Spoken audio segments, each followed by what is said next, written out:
It was a Saturday afternoon, and I had just finished my chores, mowing the lawn, and all of a sudden I looked over at my neighbor's house, and the garage door was open, and I said, well, let's go visit my neighbor.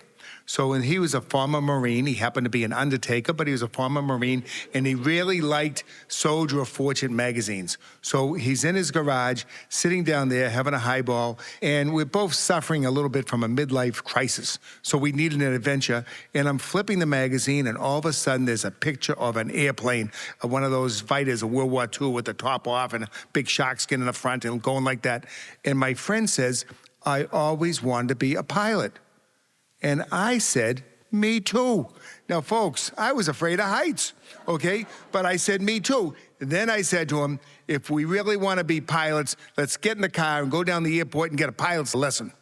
So we get in the car, we drive about 20 miles, we get to the airport, and there's a plane available, and there's an instructor available, so take us for a lesson. So we get it for a lesson, and we're in there for about a half an hour, and we're flying around, you know. It was pretty nice. And so then I says to the instructor, how much does it cost for lessons if you want to be a pilot? He says, $100 an hour. I said, well, but he says, if you own your own plane, it's $50 an hour. Okay. So my friend and I get out of the plane, and I says to the instructor, how much does the plane cost? He says, you could buy that plane over there for $18,000. So I look at my friend, I says, you got your American Express with you? And he says, yes. I says, let's buy a plane. So we bought a plane.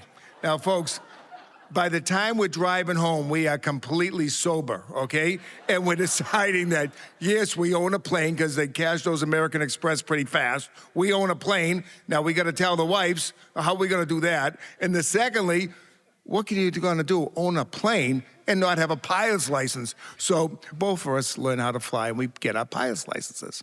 The first day that we ever flew together, first and only day that we ever flew together, okay, we're down at the Marshfield Airport, and we take off like this, and that's right next to the ocean, and we take up, and we're around 800 feet up in the air, and we're going up, and my friend opens the window. Now, folks, when you open a window in one of those small planes, it's like 25 lawnmowers, blah, blah, blah, making so much noise. I tell him, close the window, okay? And he doesn't close the window. Then he reaches into his jacket, and he pulls out a white box. I said, what are you doing? He says, cremains. I says, cremains. Okay, now it struck me. My friend's an undertaker. He's taking a tax deduction for his plane. He's gonna bury, he's gonna bury somebody at sea or drop him off. So I want to tell you the truth, folks. You don't spit in the wind, you don't pee in the wind, and you don't throw cremains in the wind, okay? He puts it out the window, it blows back in. I am the pilot, okay? Folks, I was scared to death. It's in my eyes, it's all over me. All of a sudden, the plane's going, yeah, yeah, yeah. And all I can think is a dead person's gonna kill me. Oh. The second thing all I could think was is a lawyer and an undertaker die in a crash. Who cares? Okay, it just sounds like a joke. Okay, so then what happens is this. Maybe about a month later, a couple months later, my wife and I, we had a farm. It's a 4-hour drive up in Maine, okay, from where we live. But it's only about an hour and 15 minutes if you fly. So I built myself a runway, okay, on my farm. I built a runway, but there was one end of the runway that was a little wet. I knew it was wet.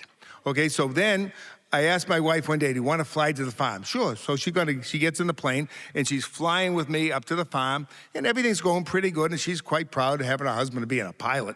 Okay, so we get to the farm, and I go to land, and I go like this, yeah, but I know there's a wet spot there, so I go, yeah, okay, and then zoom, I take off like this, and she says, what are you doing? I says, touch and go. Oh, okay. So then I come in again, I'm gonna land, boom, I take off again. She says, will you stop that touch and go and land the plane? I says, okay.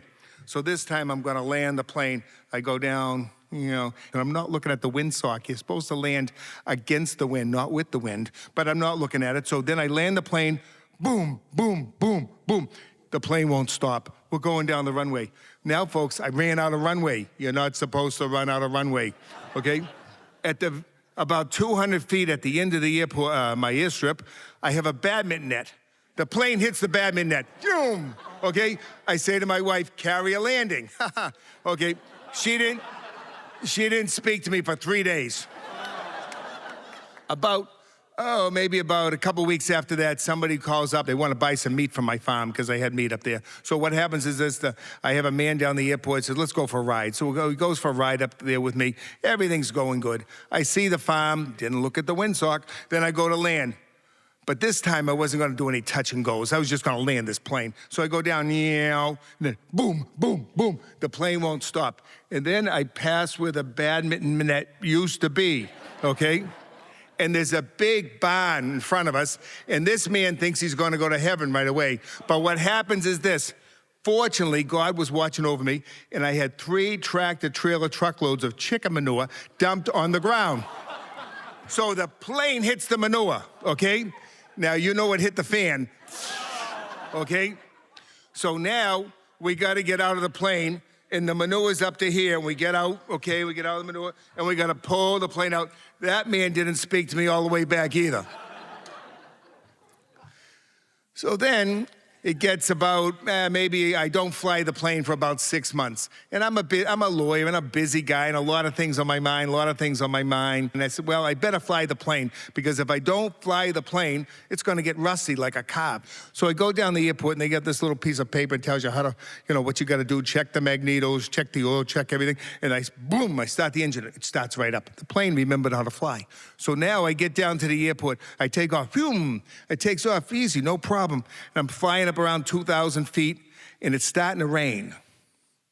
And I'm thinking that my family all dies, burials in the rain, it's raining, and I'm getting it's kind of dark, and I'm getting kind of like, what am I doing in this plane? So I says, it's time to land this plane. So all of a sudden I go back to the airport, and then I'm getting ready to land, and folks, I sort of forgot, you have a thing called a carburetor heat. Do you push it in or pull it out? I couldn't remember.